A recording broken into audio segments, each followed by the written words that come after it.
സങ്കീർത്തനങ്ങൾ 89 അധ്യായം. ദാവീദിനോട് ചെയ്ത ഉടമ്പടി അനുസ്മരിക്കണമേ. കർത്താവെ, ഞാൻ എന്നും അങ്ങയുടെ കാരുണ്യം പ്രകീർത്തിക്കും. എൻ്റെ അധരങ്ങൾ തലമുറകളോട് അങ്ങയുടെ വിശ്വസ്തത പ്രഘോഷിക്കും. എന്തെന്നാൽ അങ്ങയുടെ കൃപ എന്നേക്കും നിലനിൽക്കുന്നു. അങ്ങയുടെ വിശ്വസ്തത ആകാശം പോലെ സുസ്ഥിരമാണ്. അവിടുന്ന് അരുളി ചെയ്തു, എൻ്റെ തിരഞ്ഞെടുക്കപ്പെട്ടവനുമായി ഞാൻ ഒരു ഉടമ്പടിയുണ്ടാക്കി. എൻ്റെ ദാസനായ ദാവീദിനോട് ഞാൻ ശപഥം ചെയ്തു, നിന്റെ സന്തതിയെ എന്നേക്കുമായി ഞാൻ ഉറപ്പിക്കും. നിന്റെ സിംഹാസനം തലമുറകളോളം ഞാൻ നിലനിർത്തും. കർത്താവെ, ആകാശം അങ്ങയുടെ അത്ഭുതങ്ങളെ സ്തുതിക്കട്ടെ. നീതിമാന്മാരുടെ സമൂഹത്തിൽ അങ്ങയുടെ വിശ്വസ്തത പ്രകീർത്തിക്കട്ടെ. കർത്താവിന് സമനായി സ്വർഗത്തിൽ ആരുണ്ട്? കർത്താവിനോട് സദൃശനായി സ്വർഗവാസികളിൽ ആരുണ്ട്? വിശുദ്ധരുടെ സമൂഹം അവിടുത്തെ ഭയപ്പെടുന്നു. ചുറ്റും നിൽക്കുന്നവരെക്കാൾ അവിടുന്ന് ഉന്നതനും ഭീതിതനുമാണ്. സൈന്യങ്ങളുടെ ദൈവമായ കർത്താവെ, വിശ്വസ്തത ധരിച്ചിരുന്ന അങ്ങയെപ്പോലെ ബലവാനായി ആരുണ്ട്? അങ്ങ് ഇളകി മറിയുന്ന കടലിനെ ഭരിക്കുന്നു. തിരമാലകൾ ഉയരുമ്പോൾ അങ്ങ് അവയെ ശാന്തമാക്കുന്നു. അങ്ങ് റാഹാബിനെ ശവശരീരമെന്ന പോലെ തകർത്തു. കരുത്തുറ്റ കരം കൊണ്ട് അങ്ങ് ശത്രുക്കളെ ചിതറിച്ചു. ആകാശം അങ്ങയുടേതാണ്, ഭൂമിയും അങ്ങയുടേത് തന്നെ. ലോകവും അതിലുള്ള സകലതും അങ്ങാണ് സ്ഥാപിച്ചത്.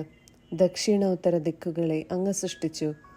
താബോറും ഹെർമോനും അങ്ങയുടെ നാമത്തെ ആഹ്ലാദത്തോടെ പുകഴ്ത്തുന്നു.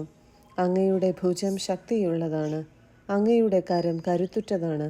അങ്ങ് വലത്തു കൈ ഉയർത്തിയിരിക്കുന്നു. നീതിയിലും ന്യായത്തിലും അങ്ങ് സിംഹാസനം ഉറപ്പിച്ചിരിക്കുന്നു. കാരുണ്യവും വിശ്വസ്തതയും അങ്ങയുടെ മുൻപേ നീങ്ങുന്നു. ഉത്സവഘോഷത്താൽ അങ്ങയെ സ്തുതിക്കുന്നവർ ഭാഗ്യവാന്മാർ. കർത്താവെ, അവരങ്ങയുടെ മുഖത്തിൻ്റെ പ്രകാശത്തിൽ നടക്കുന്നു. അവർ നിത്യം അങ്ങയുടെ നാമത്തിൽ ആനന്ദിക്കുന്നു. അങ്ങയുടെ നീതിയെ പുകഴ്ത്തുന്നു. അങ്ങാണ് അവരുടെ ശക്തിയും മഹത്വവും. അങ്ങയുടെ പ്രസാദം കൊണ്ടാണ് ഞങ്ങളുടെ കൊമ്പ് ഉയർന്നു നിൽക്കുന്നത്.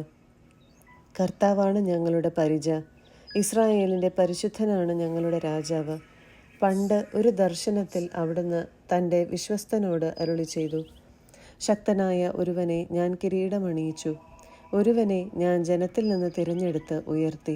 ഞാൻ എൻ്റെ ദാസനായ ദാവീദിനെ കണ്ടെത്തി. വിശുദ്ധ തൈലം കൊണ്ട് ഞാൻ അവനെ അഭിഷേകം ചെയ്തു. എൻ്റെ കൈ എന്നും അവനോടൊത്തുണ്ടായിരിക്കും. എൻ്റെ ഭുജം അവന് ശക്തി നൽകും. ശത്രു അവനെ തോൽപ്പിക്കുകയില്ല. ദുഷ്ടൻ അവൻ്റെ മേൽ പ്രാബല്യം നേടുകയില്ല. അവൻ്റെ ശത്രുവിനെ അവൻ്റെ മുൻപിൽ വെച്ച് തന്നെ ഞാൻ തകർക്കും.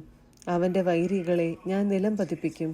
എൻ്റെ വിശ്വസ്തതയും കാരുണ്യവും അവനോടുകൂടെ ഉണ്ടായിരിക്കും. എൻ്റെ നാമത്തിൽ അവൻ ശിരസ്സുയർത്തി നിൽക്കും. ഞാൻ അവൻ്റെ അധികാരം സമുദ്രത്തിന്മേലും അവൻ്റെ ആധിപത്യം നദികളുടെ മേലും വ്യാപിപ്പിക്കും. അവൻ എന്നോട്, എൻ്റെ പിതാവും എൻ്റെ ദൈവവും എൻ്റെ രക്ഷാശിലയും അവിടുന്നാണ് എന്ന് ഉച്ചത്തിൽ ഉദ്ഘോഷിക്കും. ഞാൻ അവനെ എൻ്റെ ആദിജാതനും ഭൂമിയിലെ രാജാക്കന്മാരിൽ അത്യുന്നതനുമാക്കും. എൻ്റെ കരുണ എപ്പോഴും അവൻ്റെ മേലുണ്ടായിരിക്കും. അവനോടുള്ള എൻ്റെ ഉടമ്പടി അചഞ്ചലമായി നിലനിൽക്കും. ഞാൻ അവൻ്റെ വംശത്തെ ശാശ്വതമാക്കും. അവൻ്റെ സിംഹാസനം ആകാശമുള്ളിടത്തോളം കാലം നിലനിൽക്കും.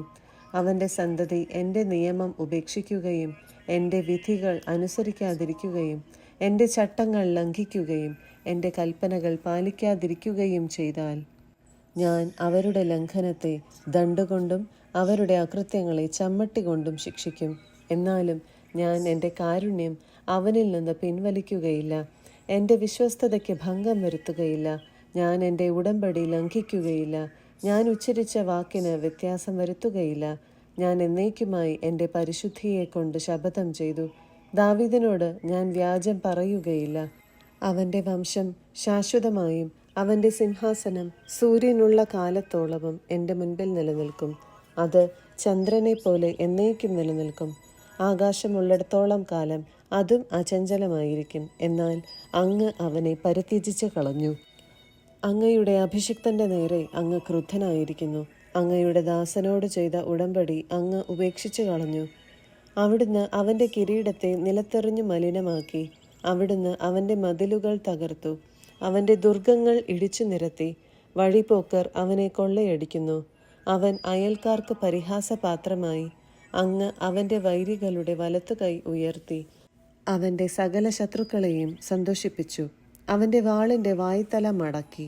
യുദ്ധത്തിൽ ചെറുത്തു നിൽക്കാൻ അവന് കഴിവില്ലാതാക്കി. അവിടുന്ന് അവൻ്റെ കയ്യിൽ നിന്ന് ചെങ്കോൽ എടുത്തുമാറ്റി. അവൻ്റെ സിംഹാസനത്തെ മണ്ണിൽ മറിച്ചിട്ടു. അവൻ്റെ യൗവനത്തിൻ്റെ നാളുകൾ അവിടുന്ന് വെട്ടിച്ചുരുക്കി. അവിടുന്ന് അവനെ അപമാനം കൊണ്ട് പൊതിഞ്ഞു. കർത്താവെ, ഇത് എത്ര നാളത്തേക്ക്? അങ്ങ് എന്നേക്കും മറഞ്ഞിരിക്കുമോ? അങ്ങയുടെ ക്രോധം എത്ര കാലം അഗ്നി പോലെ ജ്വലിക്കും? കർത്താവെ, എത്ര ഹ്രസ്വമാണ് ആയുസ്സെന്നും എത്ര വ്യർത്ഥമാണ് അങ്ങ് സൃഷ്ടിച്ച മർത്യജീവിതമെന്നും ഓർക്കണമേ. മരണം കാണാതെ ജീവിക്കാൻ കഴിയുന്ന മനുഷ്യനുണ്ടോ? ജീവനെ പാതാളത്തിൻ്റെ പിടിയിൽ നിന്ന് വിടുവിക്കാൻ ആർക്കു കഴിയും? കർത്താവെ, അങ്ങയുടെ പൂർവ്വ സ്നേഹം എവിടെ? വിശ്വസ്തനായ അങ്ങ് ദാവീദിനോട് ചെയ്ത ശപഥം എവിടെ? കർത്താവെ, അങ്ങയുടെ ദാസൻ എത്ര നിന്ദിക്കപ്പെടുന്നെന്ന് ഓർക്കണമേ.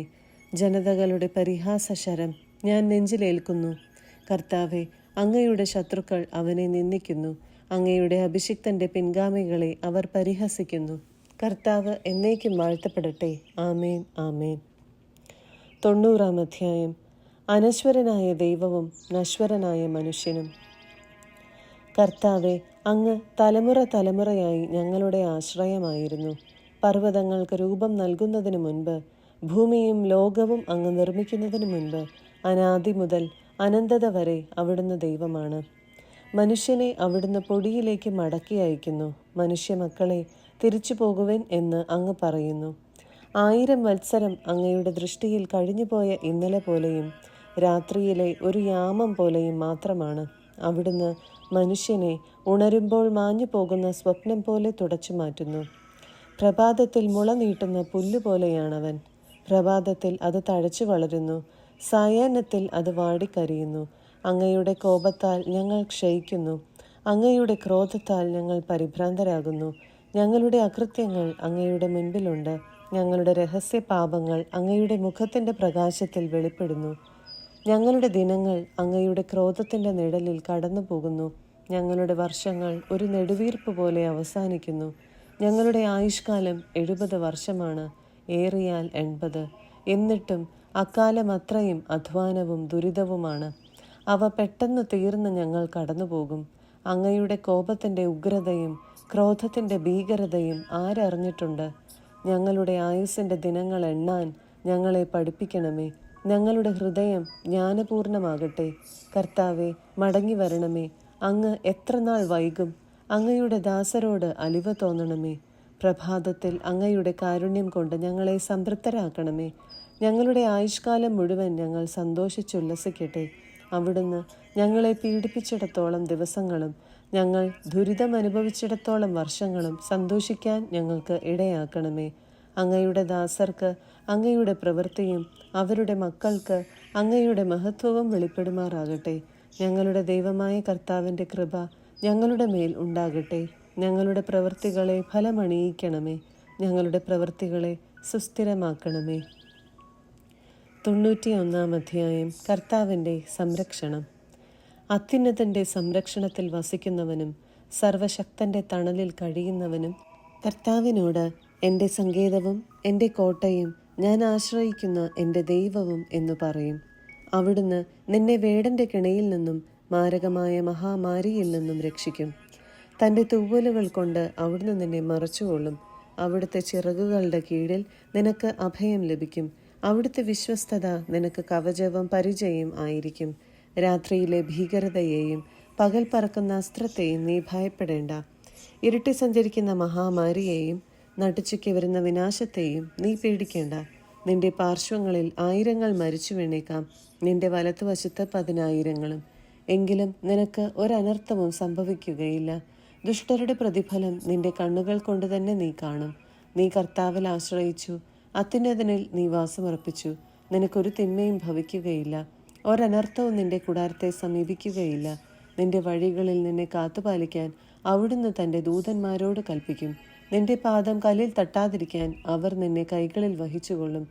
സിംഹത്തിൻ്റെയും മണലിയുടെയും മേൽ നീ ചവിട്ടി നടക്കും. യുവസിംഹത്തെയും സർപ്പത്തെയും നീ ചവിട്ടി മെതിക്കും. അവൻ സ്നേഹത്തിൽ എന്നോട് ഒട്ടി നിൽക്കുന്നതിനാൽ ഞാൻ അവനെ രക്ഷിക്കും. അവൻ എൻ്റെ നാമം അറിയുന്നതുകൊണ്ട് ഞാൻ അവനെ സംരക്ഷിക്കും. അവൻ എന്നെ വിളിച്ചപേക്ഷിക്കുമ്പോൾ ഞാൻ ഉത്തരമരുളും. അവൻ്റെ കഷ്ടതയിൽ ഞാൻ അവനോട് ചേർന്ന് നിൽക്കും. ഞാൻ അവനെ മോചിപ്പിക്കുകയും മഹത്വപ്പെടുത്തുകയും ചെയ്യും. ദീർഘായുസ് നൽകി ഞാൻ അവനെ സംതൃപ്തനാക്കും. എൻ്റെ രക്ഷ ഞാൻ അവന് കാണിച്ചു കൊടുക്കും. 92-ാം അധ്യായം. നീതിമാൻ സന്തോഷിക്കുന്നു. അത്യുന്നതനായ കർത്താവെ, അങ്ങേക്ക് കൃതജ്ഞതയർപ്പിക്കുന്നതും അങ്ങയുടെ നാമത്തിന് സ്തുതികൾ ആലപിക്കുന്നതും എത്ര ശ്രേഷ്ഠം. ദശതന്ത്രി നാദത്തോടുകൂടെയും കിന്നരവും വീണയും മീട്ടിയും പ്രഭാതത്തിൽ അങ്ങയുടെ കരുണയെയും രാത്രിയിൽ അങ്ങയുടെ വിശ്വസ്തതയെയും ഉദ്ഘോഷിക്കുന്നത് എത്ര ഉചിതം. കർത്താവെ, അങ്ങയുടെ പ്രവൃത്തികൾ എന്നെ സന്തോഷിപ്പിച്ചു. അങ്ങയുടെ അത്ഭുത പ്രവൃത്തി കണ്ട് ഞാൻ ആനന്ദഗീതം ആലപിക്കുന്നു. കർത്താവെ, അങ്ങയുടെ പ്രവൃത്തികൾ എത്ര മഹനീയം. അങ്ങയുടെ ചിന്തകൾ എത്ര അഗാധം. ബുദ്ധിഹീനന് ഇത് അജ്ഞാതമാണ്, ഭോഷന് ഇത് മനസ്സിലാക്കാൻ കഴിയുന്നില്ല. ദുഷ്ടർ പുല്ലുപോലെ മുളച്ചു പൊങ്ങുന്നു, തിന്മ ചെയ്യുന്നവർ തഴച്ചു വളരുന്നു, എങ്കിലും അവരെന്നേക്കുമായി നശിപ്പിക്കപ്പെടും. കർത്താവെ, അങ്ങ് എന്നേക്കും ഉന്നതനാണ്. കർത്താവെ, അങ്ങയുടെ ശത്രുക്കൾ നശിക്കും, ദുഷ്കർമ്മികൾ ചിതറിക്കപ്പെടും. എന്നാൽ അവിടുന്ന് എൻ്റെ കൊമ്പ് കാട്ടുപോത്തിൻ്റെ കൊമ്പ് പോലെ ഉയർത്തി. അവിടുന്ന് എൻ്റെ മേൽ പുതിയ തൈലമൊഴിച്ചു. എൻ്റെ ശത്രുക്കളുടെ പതനം എൻ്റെ കണ്ണു കണ്ടു. എന്നെ ആക്രമിക്കുന്ന ദുഷ്ടരുടെ ദുരന്തം എൻ്റെ ചെവിയിൽ കേട്ടു. നീതിമാന്മാർ പന പോലെ തഴയ്ക്കും, ലബനോനിലെ ദേവദാരു പോലെ വളരും. അവരെ കർത്താവിൻ്റെ ഭവനത്തിൽ നട്ടിരിക്കുന്നു. അവർ നമ്മുടെ ദൈവത്തിൻ്റെ അങ്കണങ്ങളിൽ തഴച്ചു വളരുന്നു. വാർദ്ധക്യത്തിലും അവർ ഫലം പുറപ്പെടുവിക്കും. അവർ എന്നും ഇല ചൂടി പുഷ്ടിയോടെ നിൽക്കും. കർത്താവ് നീതിമാനാണെന്ന് അവർ പ്രഘോഷിക്കുന്നു. അവിടുന്നാണ് എൻ്റെ അഭയശില. അനീതി അവിടുത്തെ തീണ്ടിയിട്ടില്ല. 93-ാം അധ്യായം. കർത്താവ് വാഴുന്നു. കർത്താവ് വാഴുന്നു. അവിടുന്ന് മഹിമയണിഞ്ഞിരിക്കുന്നു.